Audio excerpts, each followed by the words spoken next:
આજની વાસ્તુ ટિપ્સ.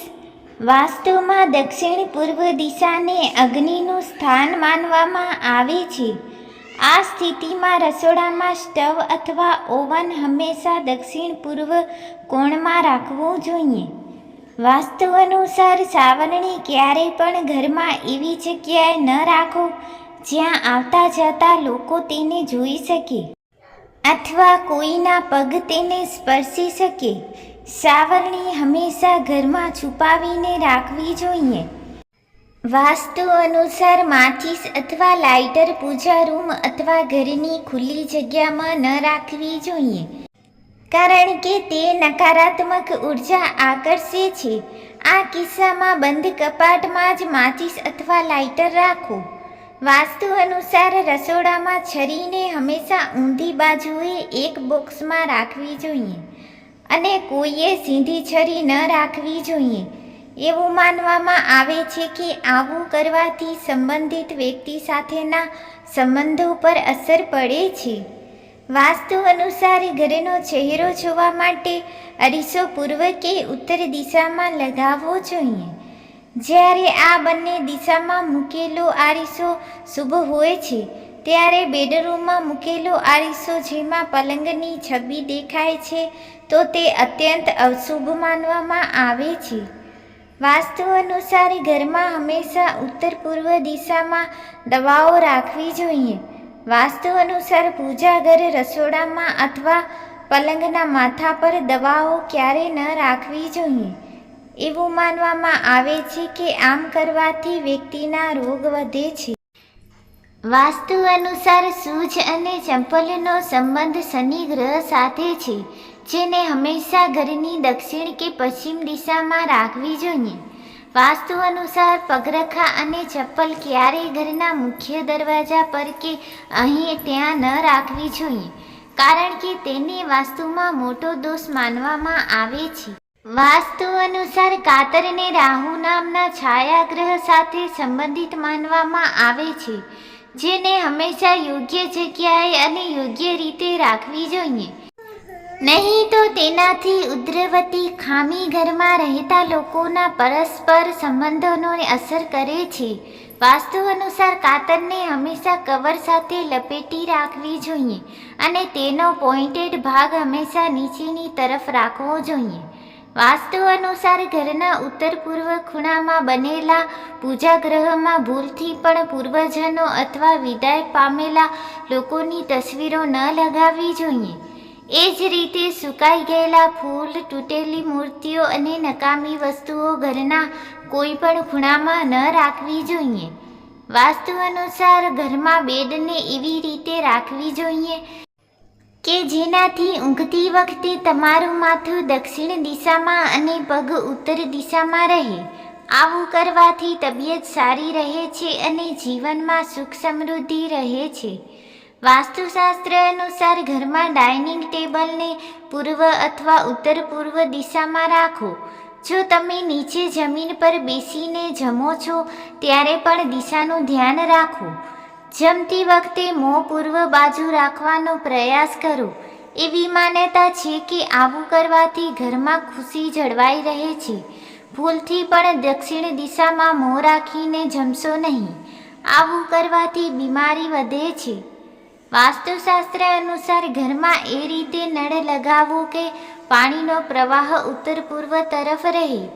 એવી માન્યતા છે કે આવું કરવાથી ઘરમાં શાંતિ રહે છે. સાથે એવું પણ ધ્યાન રાખો કે પાણીનો ખોટો બગાડ ન થાય. એવી માન્યતા છે કે કારણ વિના પાણીનો બગાડ કરવાથી તબિયત સંબંધી સમસ્યા નડી શકે છે. આ સિવાય ઢાબા પર પાણીની ટાંકીને દક્ષિણ પશ્ચિમ દિશામાં લગાવો. તે શુભ માનવામાં આવે છે અને ધનલાભ થાય છે. ઘરના દક્ષિણ પશ્ચિમ ભાગમાં તિજોરી રાખવી શુભ હોય છે. ઘરમાં સારી ઉર્જા લાવવા માટે વસ્તુઓ ગોઠવવાની આ એક ખાસ રીત છે. તિજોરીને આ દિશામાં રાખવાથી કહેવાય છે કે ઘરમાં પૂરતા પૈસા રહેશે. તિજોરીને ઉત્તર પૂર્વ દિશામાં રાખવું અથવા દક્ષિણ દિશામાં દરવાજા ખોલવો યોગ્ય નથી, કારણ કે તેનાથી આર્થિક સ્થિતિ બગડી શકે છે. ઉપરાંત તમારા બેડરૂમમાં કપડાં મૂકતી વખતે ખાતરી કરો કે તે દિવાલને સ્પર્શે નહીં. કેટલાક લોકો પોતાની અનુકૂળતા મુજબ ટીવી ગમે ત્યાં રાખે છે, જે વાસ્તુશાસ્ત્ર મુજબ યોગ્ય નથી. જો તમે ટીવીને ઘરમાં યોગ્ય જગ્યાએ લગાવો છો તો તમને સારા પરિણામ મળે છે. ઘરના લિવિંગ રૂમની દક્ષિણ પૂર્વ દિશામાં ટીવી રાખવું ખૂબ જ શુભ માનવામાં આવે છે. આ દિશામાં ટીવી રાખવાથી લિવિંગ રૂમમાં સકારાત્મક ઉર્જા આવે છે. વાસ્તુશાસ્ત્ર અનુસાર ઘરમાં ટોયલેટ પૂર્વ દિશામાં રાખો, જેથી ટોયલેટમાં તમારું મોઢું ઉત્તર અથવા દક્ષિણ દિશાની તરફ આવે. આનાથી ઘરમાં સકારાત્મક ઉર્જા વધે છે અને તમને સફળતા મળે છે. પૂર્વ દિશામાં સૂર્યોદય થતો હોવાથી પૂજા માટે પૂર્વ દિશા શ્રેષ્ઠ માનવામાં આવે છે. શાસ્ત્રોમાં સૂર્યની સામે મુખ રાખીને પૂજા કરવી શ્રેષ્ઠ કહેવાય છે. એટલે કે પૂજા કરતી વખતે તમારું મુખ પૂર્વ તરફ હોવું જોઈએ અને તેથી જ દેવી દેવતાઓની મૂર્તિઓ પશ્ચિમ તરફ રાખવી જોઈએ. વાસ્તુશાસ્ત્ર અનુસાર ઘરમાં નાનું નાળિયેર એટલે કે તેનું ઝાડ અવશ્ય રાખવું જોઈએ. આમ કરવાથી તમે તમારી આર્થિક સ્થિતિમાં લાભ જોઈ શકો છો. ધાર્મિક માન્યતાઓ અનુસાર જે ઘરમાં શ્રીફળ રાખવામાં આવે છે ત્યાં દેવી લક્ષ્મી હંમેશા વાસ કરે છે, જેના કારણે સાધકને પૈસાની તંગીનો સામનો કરવો પડતો નથી. હાથી. વાસ્તુશાસ્ત્ર અનુસાર ઘરમાં પિત્તળ અથવા ચાંદીની હાથીની મૂર્તિ રાખવી ખૂબ જ શુભ હોય છે. તેનાથી ઘરમાં ધન અને સમૃદ્ધિ વધે છે અને સકારાત્મક ઉર્જા આવે છે.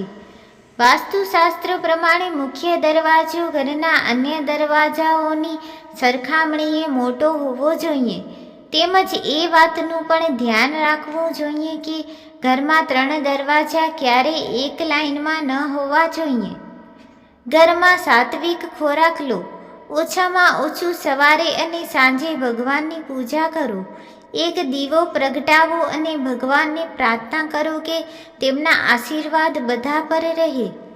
બધું બરાબર થઈ ગયા પછી પણ તમને લાગે છે કે પૈસા તમારા હાથમાં રોકાતા નથી, તો તમારે તમારા ઘરના દક્ષિણ પૂર્વ દિશાના વિસ્તારમાંથી વાદળી રંગ દૂર કરવાની જરૂર છે. આ દિશામાં હળવા નારંગી ગુલાબી રંગોનો ઉપયોગ કરો. દક્ષિણ દિશામાં કોઈ પણ પ્રકારનું ખુલ્લું શૌચાલય વગેરે ન હોવું જોઈએ. ઘરમાં આ જગ્યાએ ભારે વસ્તુઓ રાખો. જો આ દિશામાં દરવાજો કે બારી હોય તો ઘરમાં નકારાત્મક ઉર્જા આવે છે અને ઓક્સિજનનું સ્તર પણ ઓછું થાય છે. તેનાથી ઘરમાં પરેશાનીઓ વધે છે.